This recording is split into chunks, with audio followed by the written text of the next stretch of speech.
Okay, so it's 7.5, 4.5. And will we get a repetition of the lines that we've been seeing? We And we get have a a Grunfeld. Grunfeld. Okay. Okay. I always like the matches, and I'm a little biased in favor of that. Different openings, different types of positions. And can I ask your permission for something, Robert? Yes. I made the mistake of bringing some chocolate here, and I have this little chocolate bar. Not a bar, it's a square, and I really want to get into it, but can I mute myself for 1 second and just get rid of this while you talk? You certainly can, Thank you. Danya. Appreciate how considerate you were there. I'm a little jealous because you didn't send me a chocolate bar, but that's okay. This is amazing. This line is quite sharp, in fact, because black can steal this a2 pawn. White has the better center here, but Whoa, queen b3, careful, knight knight b3. b3. Okay, Yeah, defends the pawn. you defend the pawn. So this is typical. More pawns in the center, an extra pawn for white, but black has the queenside pawn majority. So in the immediate position, white should be favored, but in the long term, in the prospects of the end game, black is the one who should be happy because of the. Oh, but here I think white is just crashing through, like d5 immediately. Yeah, and in the Grunfeld, there's a couple of interesting things to point out.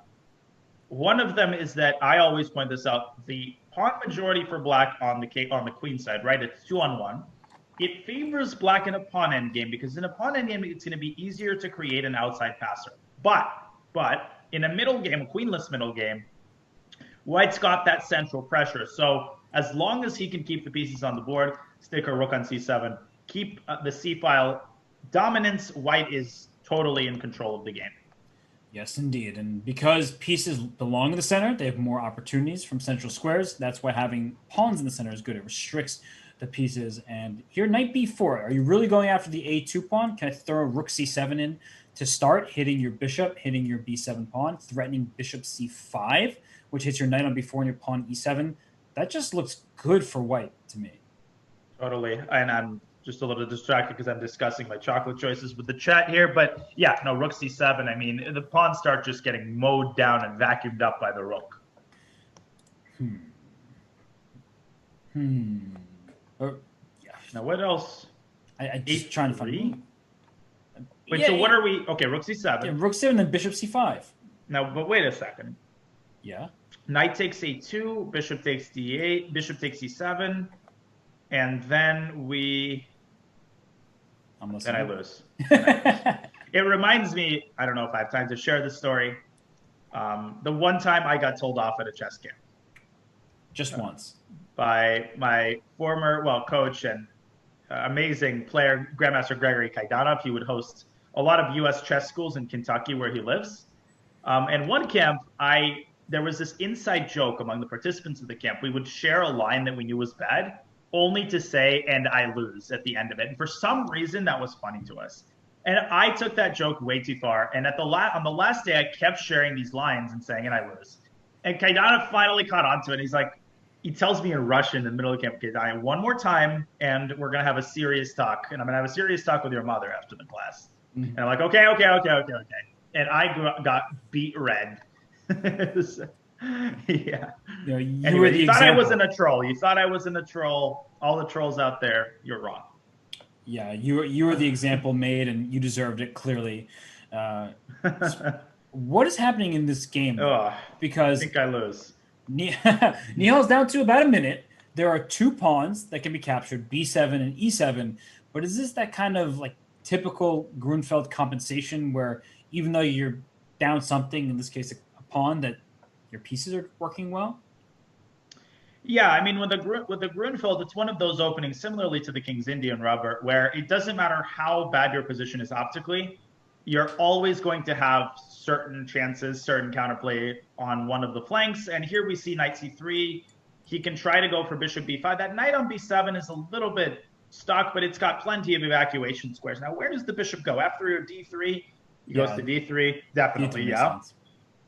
Now, bishop b5 getting prepared, though. I'm telling you, that knight on c3 in combination with the rook on c8, it poses some difficulty to white. Yes, because once the bishop gets to b5, you take with the a pawn. The a3 pawn feels like more of a target. The knight on c3 stops this rook from going to c1. There will be knight e2 check ideas. So not easy for Nihal to figure this out. He is up a pawn, but he's down a minute and 15 seconds. Again. Ooh, and bishop d4 was an idea there even. Oh, nice. Bishop d4 trying to remove the guard Yeah. of the rook on c1. Watch out, 92. He stops Yeah, it. watch out. Now the rook on c8 is undefended. Rook c4 meets with, well, rook c4 f3 even. How about rook Then a8? rook a4. Well, Just rook a directly. Yeah, I'm attacking this, and then I e4 like it. is falling. But bishop c5 maybe?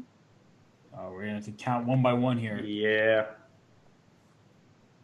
So And Alexei wisely is spending his time right now. this is a big moment. Yeah. So rook a8, rook b8, rook c4. He plays rook b8 to hit the knight, and then he can take e4 if he wants it. Yeah, and knight c6 is what Nihal's aiming for. Wait a minute. He had knight c6, knight takes c7 check, by the way. Rook c8, bishop h6. Is there some kind of b4 at some point? I can't take on b4 because rook c8 check would turn the table. Right.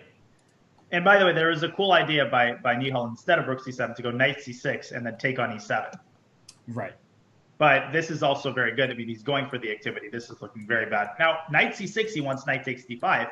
But even there, we go rook d7. I like knight c6 here. But knight takes c3 is check. Knight c6, knight d5, and then And rook moves and knight takes e3. 4 seconds, he's got to move. Okay, now knight Does d5. it? Oh, and he missed it, I think. So knight e7 check and just try to make a draw. Oh, he doesn't do Yeah, it. but knight e3, that's the key. Yeah, now knight e3 and then rook a8. Does Alexei see it? Yes, Yeah, he does. But this is an extra pawn for black all of a sudden. But he's going to win it back. Oh, but rook a8, and all of a sudden you can take on e3. So knight e7, the knight back to c6. You can't take on a3 because rook d8 will be mate. The activity of white's pieces, I think, guaranteed. No, but this is clearly better for black. Yeah, no, he's got an attempt here. He takes on h2. He wins a pawn. He does, and the time advantage, again, makes it very hard to defend. Oh, my goodness. Rook a1, because you always a bishop g1 check. But I would move the bishop back to d6. H5. That is h5, okay. It's the obligatory move in all endgames. Does feel that way often. And a note to everybody, the bishop does not match the corner, h1. So if I can trade off the f and g pawns, we got this. Robert, this is where I get stressed out. Gotta move. You gotta move. Rook f5 is going bishop g3. Bishop g3. Oh, here's rook f2 check. King e7 or king g7. Oh. Rook f2, rook takes g2. Thank you for a pawn. He literally was showing 0-0-0, but now black is simply just winning on the position. Yeah, that pawn is too good. Bishop anywhere. Bishop e1, maybe. Yeah. And we can see wait. He blundered a pawn. No, h3 Whoa! Here. h3, knight takes e5, h2, rook h4. Oh, he blundered one of his pawns. That's a huge pawn. Okay, but the knight's trapped. The knight is trapped. But he untraps it, knight f3. Look at Nihal maneuvering here, defending, incredible. Wow, I mean, it's Alexei still hard to defend, though. He had that, though. In the bag. And now Nihal pushing his pawn up. The rook is activated. He's threatening e6. So king e7, and then keep bringing the king up. Wait, bishop b2? Okay, but bishop c5, no rook a7 check. But I thought the bishop was going to b2 to hit the e5 pawn. He does it this way, king d7. Huge game. Careful. Yeah, don't take on e5 because you drop f5. The rook on a dark square also worries me. Okay, never mind. So king c6. No, king c6, knight d4 check. Don't play that. Right. Now king, okay, bishop b8 covers it up. King moves now. Wait, bishop e5 hangs, and then rook okay, only move. Okay, defends the pawn. King e4 now centralizing. Oh, knight d4! He blundered knight d4! Oh, my lands, is this a draw? F6. He's got to find f6 as a draw. Unbelievable. Wow. Just wow. Unbelievable. And for Nihal, he can just waste more time. I would decline it, and Serna, you can just see the frustration. He knows it's a draw, but he can't believe it. I mean, he just had that in the bag. Yeah, and wasting more time from this 3-minute portion. We know that Nihal is the favorite in the bullet. Yeah. And, I mean, Nihal, in his time trouble, he has really struggled at points over the board, but the results are still in his favor. The man is unbelievable. He finds, chance after chance. He complicates it. His time was dipping to 0.01 second, and he found the chance to win a pawn.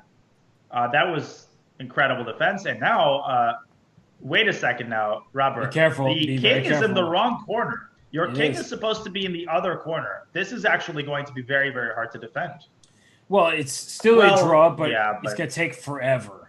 It is, and Nihal, we talk about this. It's not like unethical or anything to play this. He has every right to, and he should bleed the clock because this is also easy to blunder in. Yeah, and and he gets the king to the right corner. the important part of this endgame is that the king for white cannot create opposition because you can check it off when it's on a dark square. So, oh no, Oh my oh goodness! no, Ooh, oh it's a no. Zugzwang. Wow. And Nihal laughed. You saw that? He laughed a little bit. He did, and Serena smiling as well. He's just like, what do I have to do? Oh my He's on gosh. I my mean, lands. oh, it's just, That is can't just crazy.